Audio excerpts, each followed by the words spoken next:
अब ये जानते हैं कि भक्त होने की सबसे बड़ी समस्या क्या है। देखिए, जब आप ईश्वर की भक्ति के रास्ते पे चलते हैं, मैं भक्ति की बात कर रहा हूं, ये बात याद रखिए, मैं इसकी बात नहीं कर रहा हूं कि आप गए और प्रसाद चढ़ाया और अगरबत्ती जलाया और दीपक जलाया और चल दिए, ये भक्ति नहीं है, ये कर्मकांड है, इसका भक्ति से कोई लेना देना नहीं है। लेकिन जब आप अपने आप को ईश्वर के चरणों में समर्पित कर देते हैं और पूरी तौर से ईश्वर के रास्ते पे चलते हैं, तो जिंदगी में कठिनाइयां आनी शुरू हो जाती हैं, क्योंकि जो पुराने कर्म हैं, आपके पुराने जो नकारात्मक कर्म है, उनका भोग होना शुरू हो जाता है। इसलिए जीवन में दिक्कतें आनी शुरू हो जाती हैं। तो आदमी कहता है, अरे क्या फायदा है भगवान की भक्ति करने का जब इतनी मुश्किल उठानी पड़ रही है। इसीलिए भक्ति की कठिनाइयों से अक्सर लोग ये रास्ता छोड़ देते हैं। कभी कभी लोग कर्मकांड को, मंत्र का जप करने को और दान पुण्य करने को भी भक्ति समझ लेते हैं। मैं 5 घंटे सुबह और 5 घंटे शाम को पूजा करता हूं, बढ़िया अपना चित्र सोशल मीडिया पे डाल दिए ध्यान करते हुए। अरे ये भक्ति नहीं है भाई। और इसी को आप भक्ति समझते हैं और आपके अंदर अहंकार आ जाता है कि मैंने 4 घंटे सुबह पूजा करता हूँ, मैं 5 घंटे शाम को पूजा करता हूँ, मैं सप्ताह में इतना दान करता हूँ, मैं इतना उपवास रखता हूँ। अरे ये भक्ति नहीं है, ये आपका साइकोलॉजिकल सेटिस्फैक्शन है, ये आपकी मानसिक संतोष की स्थिति है, ये भक्ति नहीं है। और जो लोग ऐसा करते हैं ना, उनके अंदर आप देखेंगे बहुत जल्दी अहंकार पैदा हो जाता है कि मैंने इतने साल साधना की, मैंने इतने साल तपस्या की, मेरे अंदर एक शक्ति आ गई है। वो अहंकार है आपके अंदर। और अगर अहंकार आया तो ईश्वर भूल जाइए, आपका पतन होना निश्चित है। ईश्वर की उपलब्धि तो भूल जाइए। अगर अहंकार आ गया आपकी पूजा उपासना में, आपकी साधना में, तो आपका पतन जरूर होगा, आपका डाउनफॉल जरूर होगा। एक बात और समझिए कि भक्त जो बनता है ना, वो भगवान की कृपा से ही बनता है। ऐसा नहीं कि भक्त का अपना कोई अलग अस्तित्व है। भक्त भी भगवान का ही एक हिस्सा है। इसलिए भगवान जब कृपा कर देते हैं किसी के ऊपर, तब जाकर कोई व्यक्ति भक्त बनता है। आप देखें, इतिहास कहता है कि हमारी दुनिया में राम आए, कृष्ण आए, गौतम बुद्ध आए। क्या उन्होंने पूरी दुनिया को भक्त बना दिया? क्या नहीं बना पाए ना। जिसको भक्त बनना था वही भक्त बना, और जिसको मुक्त होना था वही मुक्त हुआ। तो भगवान जब अवतार भी लेते हैं तो कुछ खास लोगों की मुक्ति के लिए अवतार लेते हैं, समस्त सृष्टि को मुक्त नहीं करते। उसका कारण यह है कि उससे लीला उनकी समाप्त हो जाएगी। तो भक्त जो बनते हैं ना, वो भी ईश्वर की कृपा से ही बनते हैं। भक्त, जो भी कोई आदमी भक्त है, ये समझ लीजिए कि उसके ऊपर ईश्वर की अटूट कृपा है।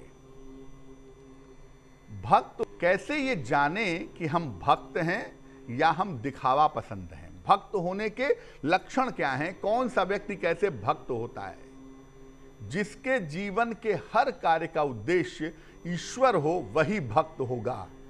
भोजन करेंगे तो भी ईश्वर के लिए, स्नान करेंगे तो भी ईश्वर के लिए, सोएंगे तो भी ईश्वर के लिए, नौकरी करेंगे तो भी ईश्वर के लिए। जीवन के हर काम का उद्देश्य जब ईश्वर होता है, तब जाकर के इसे परफेक्ट भक्ति कहा जाता है। और ऐसे लोगों को जीवन की हर स्थिति में ईश्वर की कृपा दिखती है। बहुत सारे लोग कहते हैं कि मैं ईश्वर की बड़ी भक्ति करता था, मेरी माताजी का जल्दी देहांत हो गया। क्या रखा है ईश्वर में? उसने ऐसा कर दिया। जीवन और मृत्यु रात और दिन से ज्यादा कुछ नहीं है। और अगर आप इस यूनिवर्स के बारे में सोचिए तो पृथ्वी का अस्तित्व एक बिंदु के बराबर है, और पृथ्वी के अस्तित्व के अंदर हम रहते हैं। हमारा अस्तित्व कहाँ है वो आप सोच लीजिए।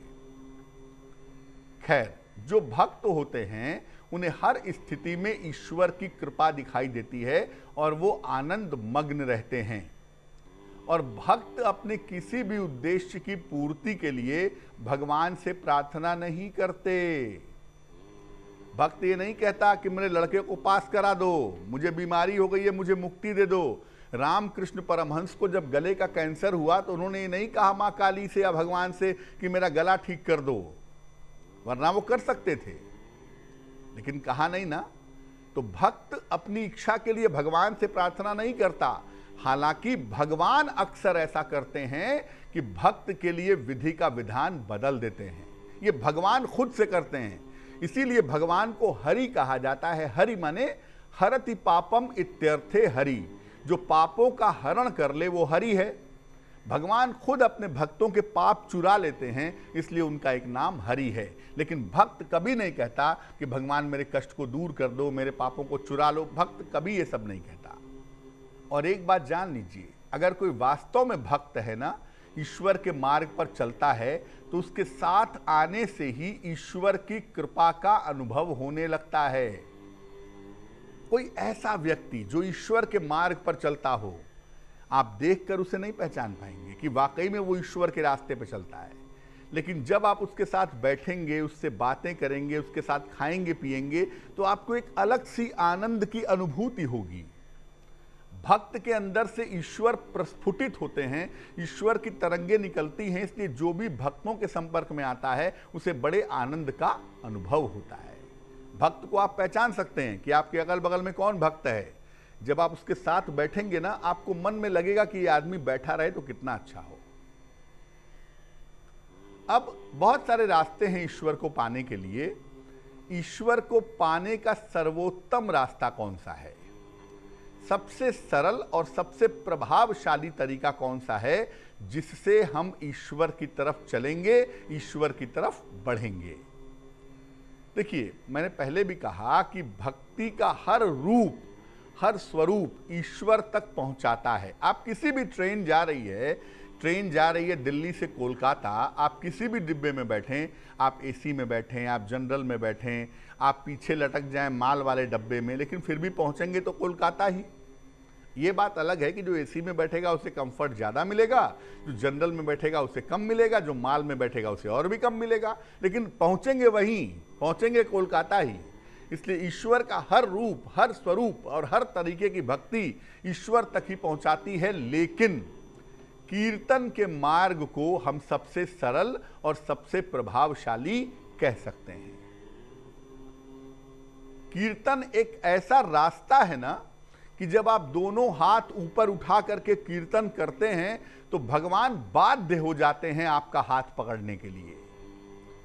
विष्णु जी कहते हैं नारद से, ना हम वसामि वैकुंठे, मैं वैकुंठ में नहीं रहता, योगी नाम हृदय नवा, योगियों के हृदय में भी नहीं रहता, मद भक्ता यत्र गायंती, जहां मेरे भक्त मेरा गान करते हैं, तत्र तिष्ठामि नारदः, हे नारद मैं वहीं रहता हूं। तो जब आप कीर्तन का गान करते हैं, कीर्तन गाते हैं, दोनों हाथ आप ऊपर उठा करके कीर्तन करते हैं, तो भगवान वहां आने को मजबूर हो जाते हैं।